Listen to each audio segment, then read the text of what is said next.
Hi guys, this is Sukanya. Welcome back to my YouTube channel. ఈరోజు Sunday కదా. Sunday అంటే మా ఇంట్లో కంపల్సరీ నాన్ వెజ్ ఉండాల్సిందే.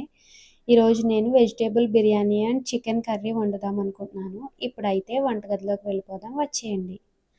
బిర్యానీకి చికెన్ కర్రీకి కావాల్సిన ఇంగ్రీడియంట్స్ అన్నీ రెడీ చేసి పెట్టుకున్నాను. ఫస్ట్ స్టవ్ పై గిన్నె పెట్టుకుని గిన్నె హీట్ అయ్యాక 1 టేబుల్ స్పూన్ నెయ్యి వేసుకోవాలి. నెయ్యి వేయడం వల్ల బిర్యానీకి మంచి అరోమా యాడ్ అవుతుంది. కొద్దిగా ఆయిల్ వేసుకోవాలి.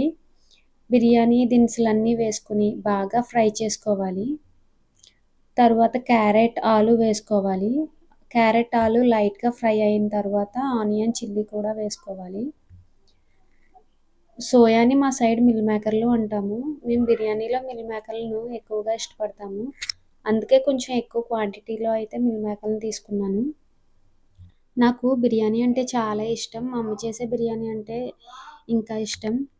కుక్ చేసేవాళ్ళు ఎవరైనా సరే ఆ ఫ్లేవర్స్ వల్ల ఏంటో కడుపు నిండా తినలేరు. అదే ఎవరైనా కుక్ చేసి పెడితే చాలా బాగా తింటాము. పుదీనా, కొంచెం కొత్తిమీర వేసుకున్నాను. పుదీనా వల్ల మంచి ఫ్లేవర్ యాడ్ అవుతుంది కదా బిర్యానీకి. ఇవి రెండింటిని బాగా ఫ్రై చేసుకోవాలి. బాగా ఫ్రై అయిన తర్వాత ఫ్రెష్గా దంపుకున్న అల్లం వెల్లుల్లి పేస్ట్, గరం మసాలా పేస్ట్ వేసుకుని ఫ్రై చేసుకోవాలి. ఈస్టర్న్ది బిర్యానీ మసాలా పౌడర్ అయితే వేసుకున్నాను. ఆ క్లిప్ అయితే మిస్ అయింది. దానివల్ల బిర్యానీకి రెస్టారెంట్ టేస్ట్ అయితే వస్తుంది. మీరు కూడా ట్రై చేసి చూడండి. వాటర్ బాగా హీట్ అయ్యాక రైస్ వేసుకున్నాను. నేను రైస్ ముందే కడిగి పక్కన పెట్టుకున్నాను. నేను ఇక్కడ సోనా మసూరి రైస్ని అయితే యూస్ చేస్తున్నాను. మేము డైలీ బేసిస్లో కూడా ఈ రైసే యూస్ చేస్తాము. నాకెందుకో బాస్మతి కంటే ఈ రైసే టేస్టీగా అనిపిస్తుంది బిర్యానీ.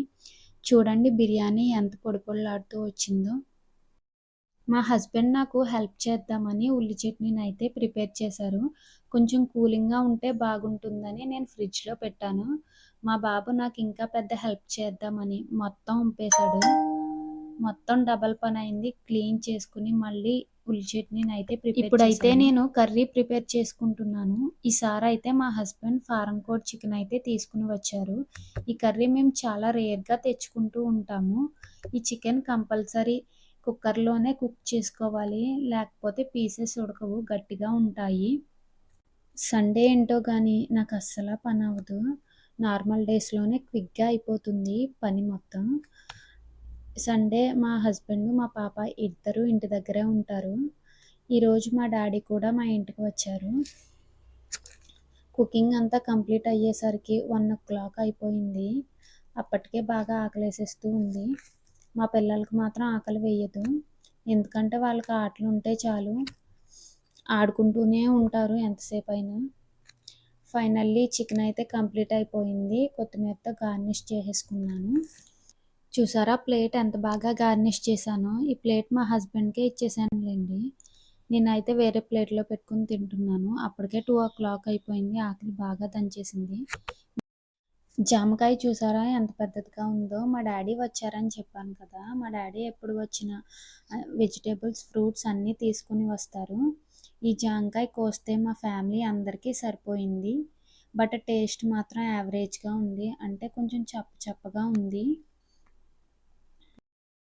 మా పిల్లలిద్దరికీ జామకాయ అంటే చాలా ఇష్టం. చాలా ఇష్టంగా తింటూ ఉంటారు.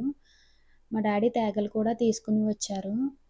తేగలంటే నాకు, మా బాబుకి చాలా ఇష్టం. మా బాబు కూడా ఇష్టంగానే తింటున్నాడు. అంతే గైస్, దిస్ వీడియో. నా కంటెంట్ కనుక మీకు నచ్చినట్లయితే లైక్ చేయండి, షేర్ చేయండి, సబ్స్క్రైబ్ చేయండి. Bye bye.